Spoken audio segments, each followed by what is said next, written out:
During high school, I was really good at drawing, but I didn't really think it was going to be my career. I started focusing more on art at a very later stage, like after high school, when everything else was down, and I'm thinking, what else can I do? Then I met someone who introduced me to the National Gallery School of Visual Arts and Design. His name was Kudakwashe Dongo. So I would see him carrying his artworks all the time, and I was really curious on what was happening with him. And so since I met him, I was really curious about the arts now, and he told me that I was talented and I should think about enrolling into art school, and that's how I came back into the art industry. You have a very nice background in printmaking and photography. Okay, so I majored in printmaking and photography at the National Gallery School of Visual Arts and Design. So this was where I really wanted to explore, because most of my ideas come from memory, trauma, and just expressing how women in general think, and the issues that women face in reality. So that idea shaped my capacity into printmaking and photography.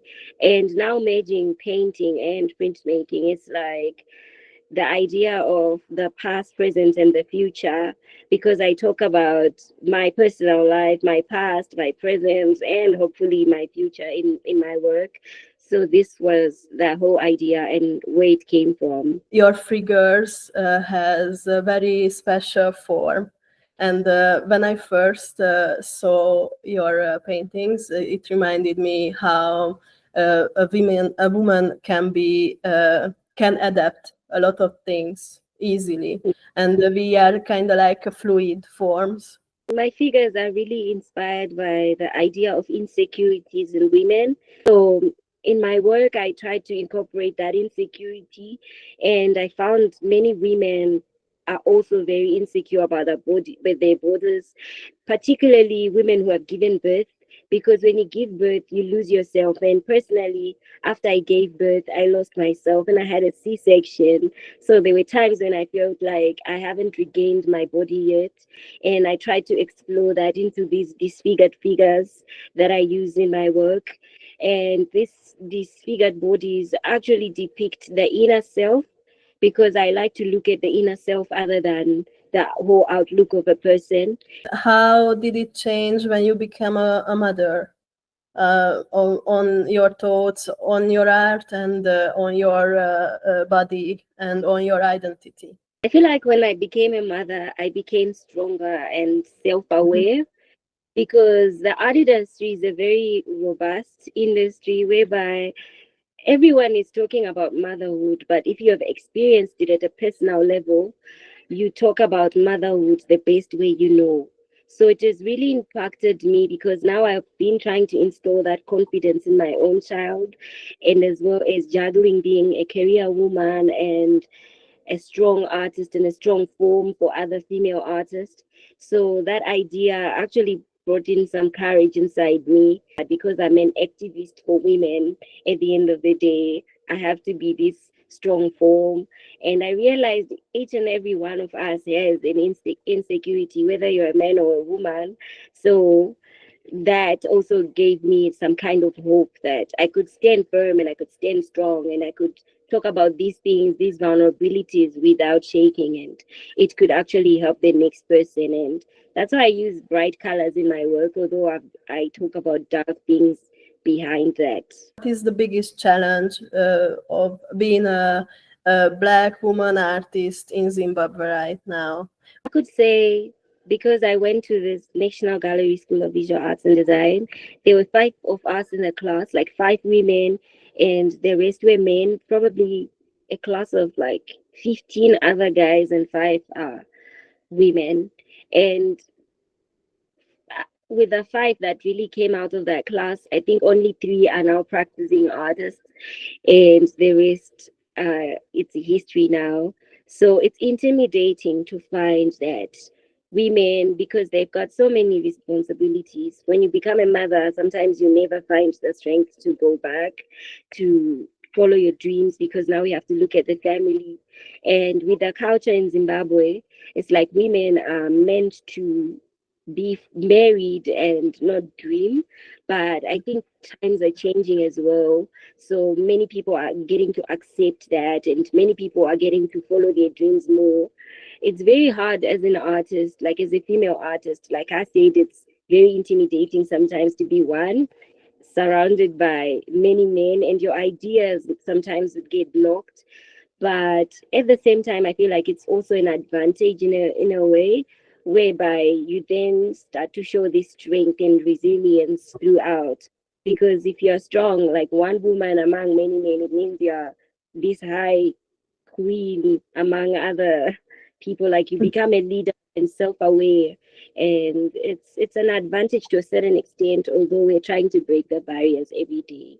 I wanna talk a bit about your style as well, and what I really like in your works that it has a surreal or dreamlike atmosphere. And I'm also curious about your creative process. How do you compose? How do you start the painting? Okay, so the idea of me using a surreal atmosphere for my work came because I use stories from the past, and sometimes if it's something from the past, it doesn't really come vividly. Like you remember it, but it's not very clear, so that it's blurry. And that's why most of my work have like a blurry background, whereby I'm in the middle of a past and a present and a future. And this is a middle ground where I don't know if I'm to delve into. And sometimes I don't give it all because I don't remember everything. And most of the faces that I use are like photographic images from the memory. And sometimes I do take actual images. So sometimes it's not from a real place, it's like memory related, and sometimes you cannot remember clearly what really happened. So that's the idea. And also the technical aspect is like printmaking is reverse painting, so sometimes you have to go back to take a few steps back.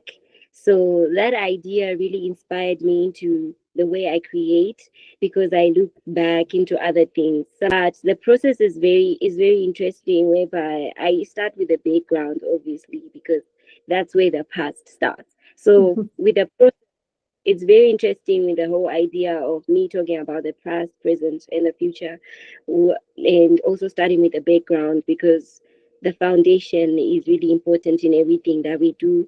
And also, the foundation of the story would be the background for me. So that's the technical aspect of things.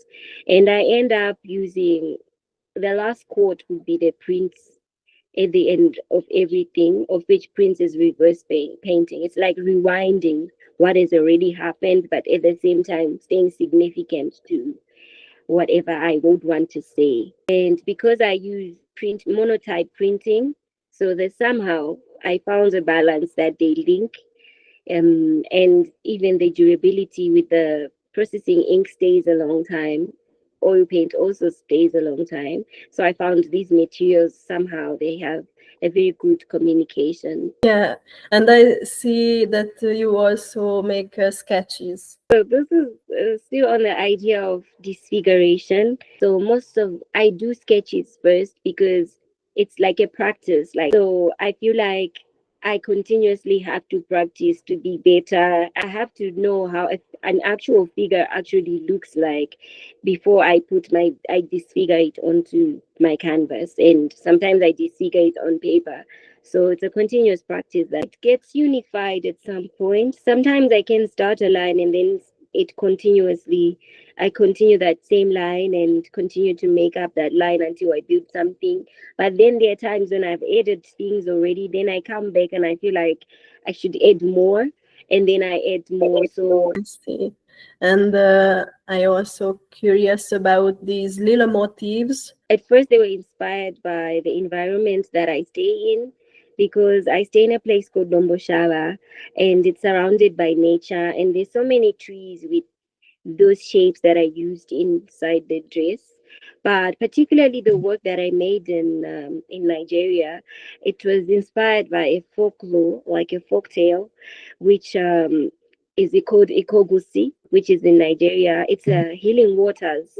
Um, so they merge. It's like the hot wood springs which merge at a certain point, which is called the meeting point. There is a shape of the figs which were around that, and I wanted to incorporate it into the story. Yeah, I definitely agree with the idea of womanhood and nature being in connection, because we've got a myth, or I don't know, a belief in Zimbabwe that when you give birth, the umbilical cord, it's buried in the garden, or it's buried where only the mother knows. But it's something that we are all connected at the end of the day. And due to that, I started realizing that we might be connected to nature. I also want to hear a bit more about your inspiration forms and the influences. Yes, I'm really inspired by, I read a lot,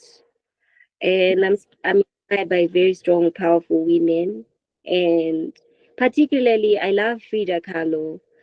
I I love the idea of something that breaks you sometimes also builds you, because Frida Kahlo went through a lot of surgeries, but she was still a very powerful form. If we are to talk about artists who inspire me, and I'm also inspired by my own personal story, because sometimes telling my story is very scary sometimes, but I feel like other people need to hear about it so that I can be written in history.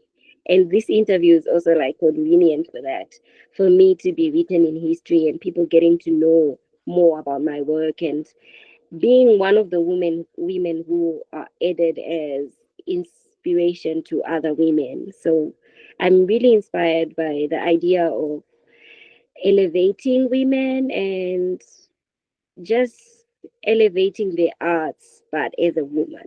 Yeah. I think it's very tricky sometimes, because sharing your personal stories, it's like you've become naked in front of the universe. So sometimes that can be used against you. And sometimes you feel like there's shame, there's an open book, and sometimes you would want to have a certain part of the book closed off. But at the same time, I feel like if you are bare and you speak about the things you know of, because authenticity is very important. If I'm authentic to myself, if I bring something very authentic, then I know how to defend myself. Then I know how to defend the narrative, and I know how to cross the borders and break the barriers. Let's talk about your first solo show in the first floor gallery in Harare. It's entitled Atikanganwe Asitinopora, translated, We Don't Forget, But We Heal. Okay. So it's about my experience in the UAE and the idea of becoming a mom out after that experience, because I cannot delve deeper into like what happened in the UAE, but the idea of being in a foreign country and migration and migrating to get a better life, but turning out that it was one of the worst decisions that I've ever made in my career.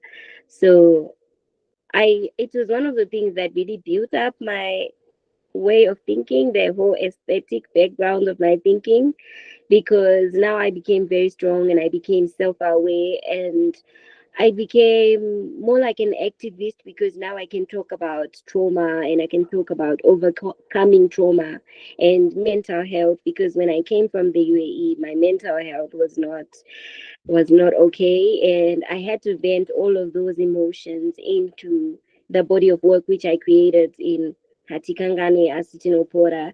It was very intense yet very bright, like talking about pain, but in a very bright way. That body of work really changed my life, because I did all the work with my daughter in the studio. We started off at First Law Gallery when she was 9 months. So I think a year after, that's when I had my solo exhibition. I worked for the whole year for that exhibition, and it was really intense. But at the same time, it was really inspiring that even if you're a mother, you can do anything. Yeah, and I really appreciate Valerie Cabo from First Floor Gallery because I was going through the worst phase of my life, but I had to pour all those emotions into the work. I did pull through and I healed from that. And how did your career changed since you work with First Floor Gallery Harare? My career skyrocketed because I've managed to do international art fairs. I've gone to a residency. I've been doing a lot of good things. So yeah, I think everything has been going really smoothly with the idea. And being at First Law Gallery has really impacted me greatly. It's a very strong woman who is running the gallery, first of all. And we're surrounded by a very strong team. Everyone at First Law Gallery is supportive, even the artists. I remember that you mentioned that you like bright colors, but I want to ask you a bit more about your colors. How do you mix them? What kind of colors do you prefer? I think it depends on the mood Mhm. because I use bright but a bit dark colors, but most of the time I use green. I just find myself going to use green and orange. Maybe orange because Valerie always tells orange is your friend, and it's because every time that I use it, it's it brings out one of the best works that I really like, and I add a touch of it. I don't usually like work on it throughout, but I find myself using green a lot. Maybe because it's my favorite color and it calms my nerves sometimes, and it's the first mark that I put, and I feel like it's the right mark.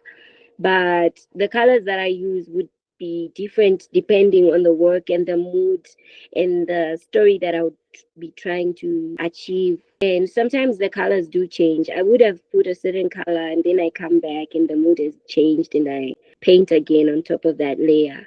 But it also like depends on how I'm feeling and the mood. I'm also curious about your faces because I'm checking your Instagram account, and sometimes these faces reminds me of Picasso somehow for me, but it's also very surrealistic. It was not intentional for them to really come out as Picasso, but because I then started studying about him, and I think Guernica was one of my favorite paintings before, but yeah, it also has a bit of him inside that, but not intentionally. Like I just happened to find that most of my faces have that Picasso feel, and I also had to do some research on him. So it's like there's nothing new under the sun, but at the same time, you're creating a new story, but there's someone who has done that same exact thing, but it's only if it's authentic to you. But my faces usually they come more from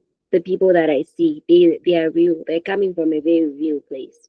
So it's the random people that I see, and then the moods, the facial features, but I try to use it in a very surrealistic way so that they don't come out as reality because these are things that are imagined and these are things that happened, but not very clearly. And I also really love how you compose the fragments together, because sometimes you use a whole body with a lot of faces and a lot of fragments. And it's kind of like, for me, it's kind of like how you can identify yourself in the mass or in the crowd. It's about trying to fit in because I'm the last born of five. An idea of just trying to fit in a crowd or in a group of people and finding yourself. An identity is very important because we are actually in a there's so many artists in the world. So but then just talking about your own story makes you find the balance. It pulls you out from the rest because you're talking about your own, which you have experienced in your own. And I guess that's why so many faces in my work are there, but because I'm surrounded by so many people, I'm surrounded by different things, and different things are happening in the world, in where I come from. But just finding yourself and staying true to yourself at the end of the day. It helps you find the balance. And for the last question, I wanna ask you about your plans, or what are you currently working on? Okay, so I'm really excited. I'm working on my second solo exhibition. So Mhm. it's going in October at 154 Art Fair. So Okay. yeah, what I'm looking forward to, and I've been working for that. And this is gonna be beautiful because it's a it's a work that is coming from my healed up. I'm now healed, so I'm creating this very positive work, and I think it's gonna be very strong and powerful as well, but in a clean way without the hate.